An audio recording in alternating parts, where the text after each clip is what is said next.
It's your boy Leo Legend. I'm back at it again, and today we have another installment of Raising Boys to Men.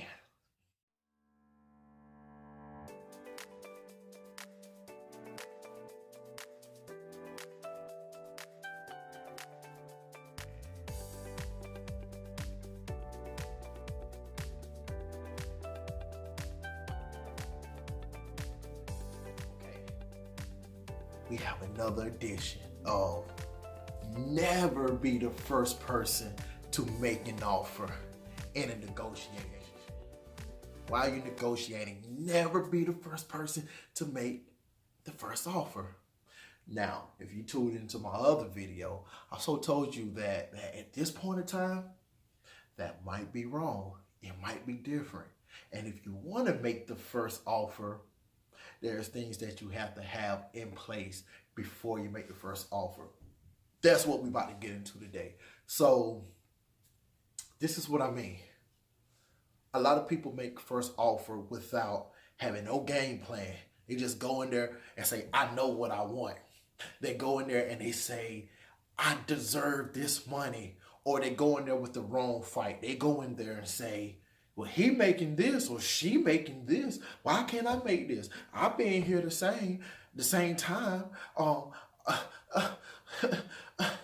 No, that's the wrong way to do it. You have to go in there. If you want to make the first offer, right? You have to go in there and speak about yourself. You have to show them your value. You have to prove to them the value that you bring. You can't go in there saying, well, because he or she got it, you have to do it to me. No, you have to prove to them your value. And in the same token, you also have to let them know, and this is getting tough, and this is why a lot of people really don't make the first offer. You have to show them that I'm not wavering. You have to show them that I'm willing to go if my demands is not met. This is tough because you're thinking in your mind that, like, it's a take it or leave it with you. You're thinking in your mind that maybe I need this job. Like, I can't let my wife down. I can't let my kids down. What my husband gonna say? Like what I'm gonna do to get by. But if you want to make the first offer, you have to be ready for the consequences. Like I said in my last video, you may underball, and you may could have gotten more, but you may highball it, and they may just throw your argument out. But today, I am telling you, I'm about to show you how you do it. So like I said in the other one, yes, you do need a highball, but at the same time, you have to be valued. Your company has to know that they need you. Your company has to know that you are unique and you are one of a kind. Your company has to know that I need you and I cannot afford to leave you. If you leave, we're stuck in a bind. Because I want you to understand, this is not about relationships. This is not about friends. This is not about company outings. This is not about, I thought you were my friend. I thought you had my back. You know what I'm going to know. When it's a business and that business need to be successful, it's about numbers and the bottom dollar. You have to understand that when it comes to business. You have to take your personal feelings out of it when it comes to business. So that's why you have to sell yourself. So now, when you want to make the first offer, you have to have a resume, okay? You have to have clout. You cannot, okay, let me just tell you, I'm a truck driver. That's one of my professions at the moment. Right now, that's one of my professions. And I'm just going to use that because I have a few, but I'm just going to use that. I cannot go in there and demand $100,000 if I only been driving for 6 months. And I have accidents on my background, and I have speeding tickets, and I don't have no other work, and I've been working here, then off, then working here, then off. I can't argue for myself.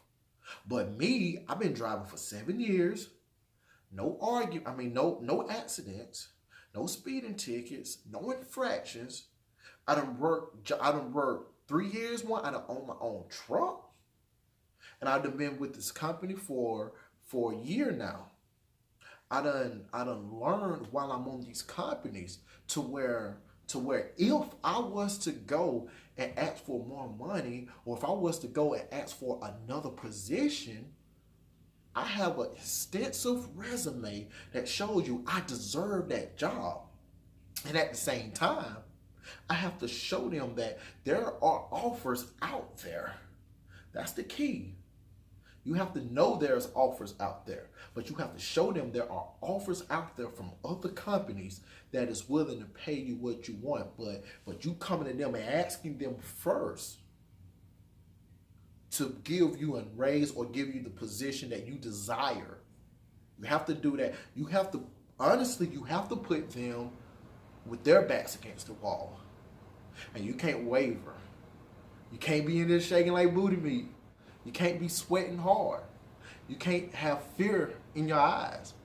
You can't let them see that you're timid. You can't let them see that you're nervous. You cannot do that at all.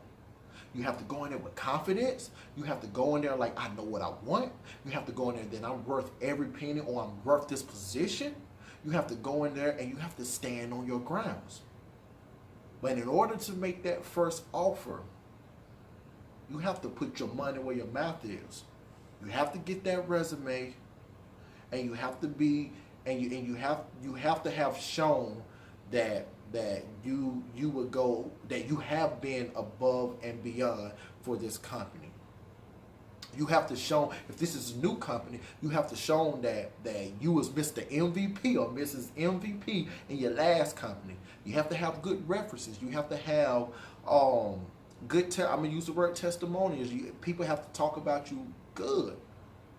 And you have to go in there, I can't say this enough, you have to go in there with the confidence. So, I mean, this is not like my normal videos to where, like, I am, out there aggressive and stuff. No, I'm just speaking knowledge. I'm telling you now and on how to do this. And I want to just give you a personal fact. If you feel like you're worth something, I say go for it. Go for it. Don't let somebody else tell you what you're worth. Don't let somebody else put you in a position that you don't want to be in, because at the end of the day, you have to understand you're just a number. As quick as they hire you, they can fire you. As quick as they hire you, they can replace you. So at least go out swinging for the fences. I'm telling you, but if you're going to swing for the fences, you have to have the training behind you. You have to have the conditioning behind you to be able to make it to the fences. Like I said, that's resume, that's experience. I'm not going to get deep into it, but it can be a little bit of personality.